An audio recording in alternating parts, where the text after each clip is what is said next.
พี่น้องต้องยอมรับว่าศิลปินช่วงนี้เป็นเทศกาลการยกเลิกงานการเลื่อนงานกันห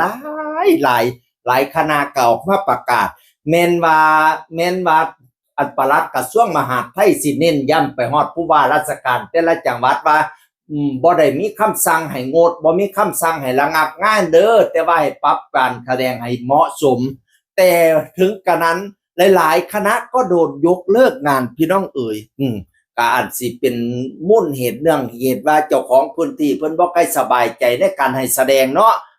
อาจสิเข้าใจว่าพื้นที่เฮานี่มันแสดงมาแล้วย่านมีปัญหานักเลงหลายตีกันหลายเอาจังซี่ซะบ่ต้องแสดงหรอกเลี่ยนไปก่อนช่วงนี้ก็สิว่าจังซี่ก็บ่จักพี่น้องเอ้ยประกาศยกเลิกกันละนาวเลยขนาดผู้จัดการตุกติกน้อยของไมพัสรีก็บ่ประกาศเด้วันที่2พฤษภายกเลิกนะคะว่าซั่นว่านั่นน่ะบ้านถนนงามตำบลบ้านหันอำเภอโนนศิลาจังหวัดขอนแก่นในอำเภอมาแจ้งเจ้าภาพว่าไม่ให้มีมหรสพไม่อนุญาตให้จัดงานในบุญกฐินเจ้าภาพว่าซั่นว่าในอำเภอมาแจ้งว่าซั่นผู้จัดการตุกติกน้อยว่าพี่น้องเอ๋ย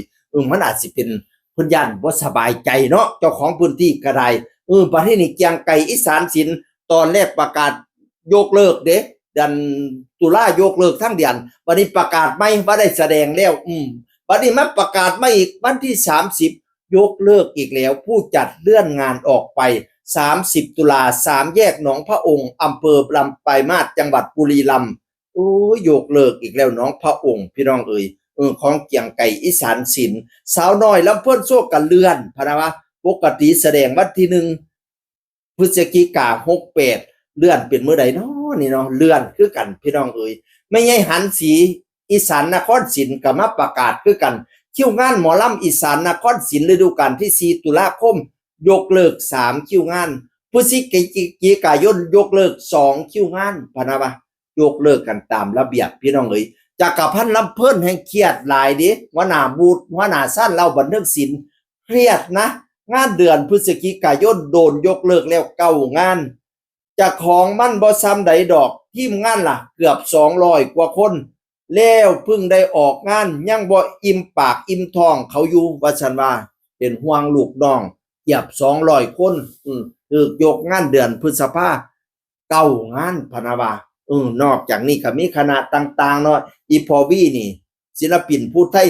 ตุลาพฤศจิกายกเลิกเบิดพี่น้องเอ๋ยพ่อใหญ่ดาบสปฐมบันเทิงศิลป์งานสังกะสียกเลิกเบิดพี่น้องเอ๋ยโอ้ยหลายคณะอยู่ก็เป็นกำลังใจให้เด้อเนาะกันสิแล้วมันอยู่ในช่วงของการไว้อาลัยเนาะค่ะนั่นล่ะเป็นกำลังใจสุผู้สุคนพุละผ่าน30มื้อไปพุ่นติเจ้านายเพิ่นก็สิอนุญาตอยู่ดอกพี่น้องก็สิเต็มที่อยู่ดอกผ่าน30มื้อไปแล้วนะก็เป็นกำลังใจให้สุผู้สุคนเด้อสู้ๆๆๆเสียงคนเก่าเว้าสู่ฟังสวัสดีครับสวัสดีครับ